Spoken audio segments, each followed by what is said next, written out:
All right, if you're dealing with those complex vendor relationships, maybe landing big contracts, you definitely know that B2B negotiation, well, it's more than just a hurdle. It's really the blueprint for what could be a long, profitable partnership. But how do you make sure that first critical talk doesn't just, turn into a fight over pennies? We've been digging into source material that points to one really powerful framework for boosting those B2B sales skills, the Harvard Negotiation Model, or H&M. So today we're giving you the deep dive shortcut on applying its cooperative, win-win approach to your most important professional deals.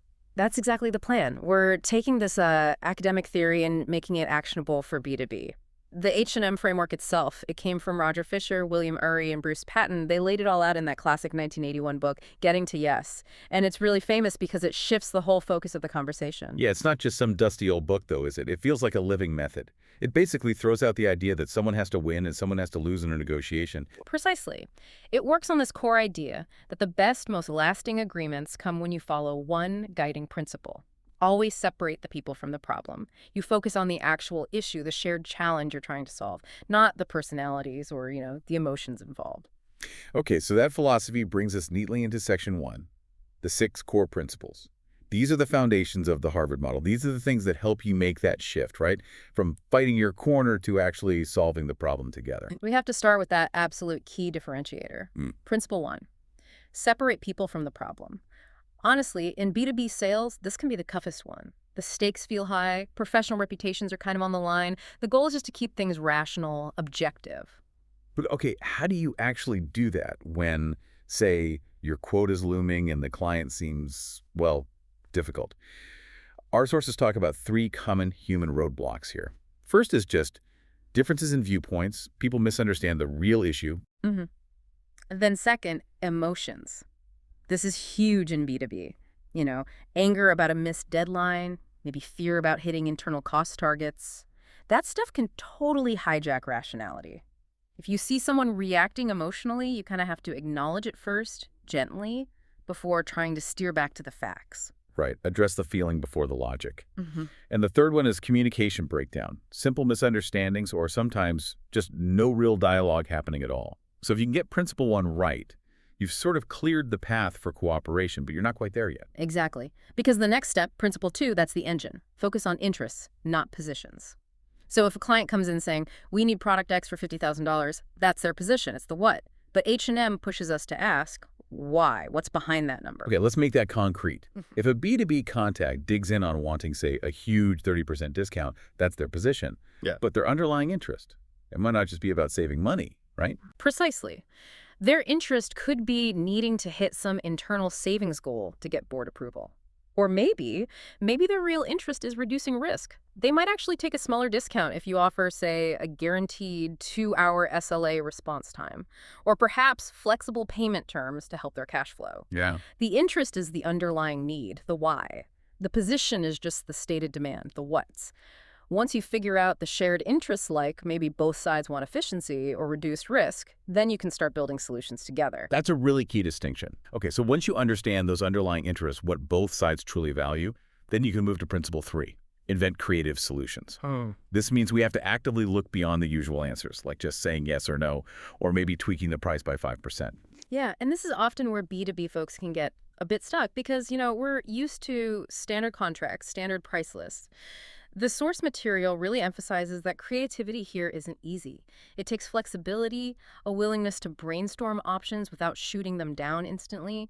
It could mean changing the project scope, maybe bundling services in a new way, or even structuring payments around performance milestones instead of just upfront cash. Right, so like if I'm selling software, instead of just cutting the license fee, that's the traditional move a creative solution might be. Okay, maybe we license the basic package at full price, but we structure the payments over 3 years, and the annual increase is tied directly to efficiency gains their team actually achieves and can verify. That's a perfect example. See, Yeah. it hits their interest in lower upfront cost and your interest in getting the full revenue eventually, and it uses performance as the measuring stick.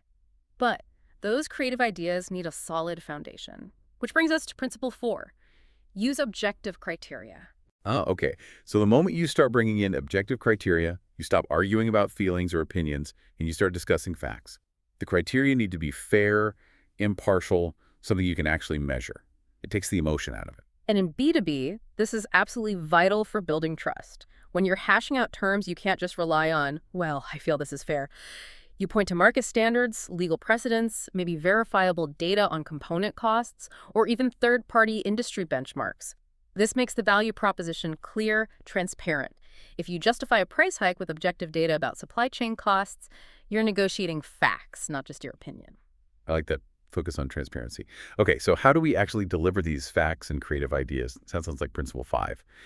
Effective communication. The model says this has 2 parts, right? First, really active listening to fully grasp the partner's underlying interests and worries. And second, clearly, thoroughly presenting your own viewpoint and the objective criteria you're leaning on. In a B2B setting, this communication, it's not just about data transfer, it's really about building the story of a partnership. You need to show you understand their challenges and that your solution, backed by solid data, is genuinely the best way forward for both of your companies. Got it. Okay, finally we reach principle 6. Always have alternatives. H&M is clear. A strong negotiator never gets fixated on just one outcome. Because if this deal falls through, you absolutely need a plan B. Maybe even a plan C. This principle, it's really the foundation of your negotiating strength. And this is where those key acronyms come in. BTNA and WADNA. Your BTNA is your best alternative to a negotiated agreement. It's the best thing you can do if this negotiation fails completely. Okay, so in sales, maybe my BATNA is closing the deal with the next best prospect I have lined up. Or perhaps it's deciding to use those resources to build an in-house solution instead of buying from this particular vendor. Exactly right. Knowing your BTNA gives you confidence. You know you can walk away if needed. It's not the end of the world. Conversely, your WATNA, that's your worst alternative to a negotiated agreement. The absolute bottom line, the worst-case scenario if this deal collapses. So thinking through both of these, the best fallback and the worst outcome, it gives you huge perspective, doesn't it? Yeah. It increases your flexibility when you're making decisions because you know your real boundaries. You're not negotiating out of desperation. A strong BTNA gives you power.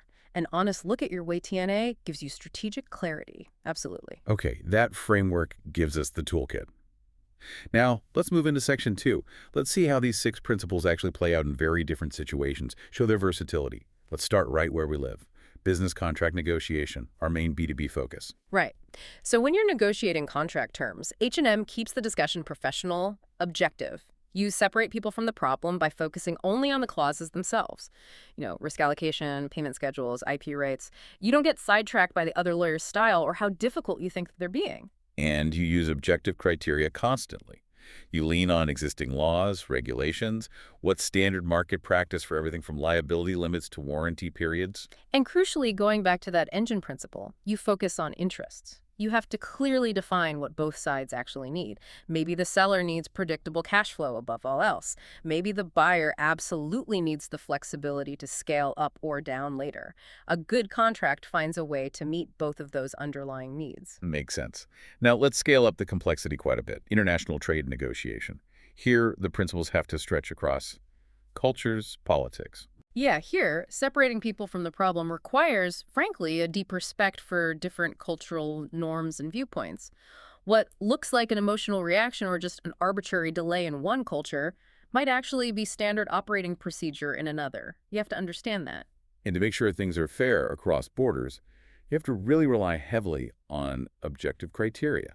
Things like international law, established trade agreements, common global regulations, not just your home country's rules. And definitely creative solutions. The source material stresses you can't just slap down a standard template.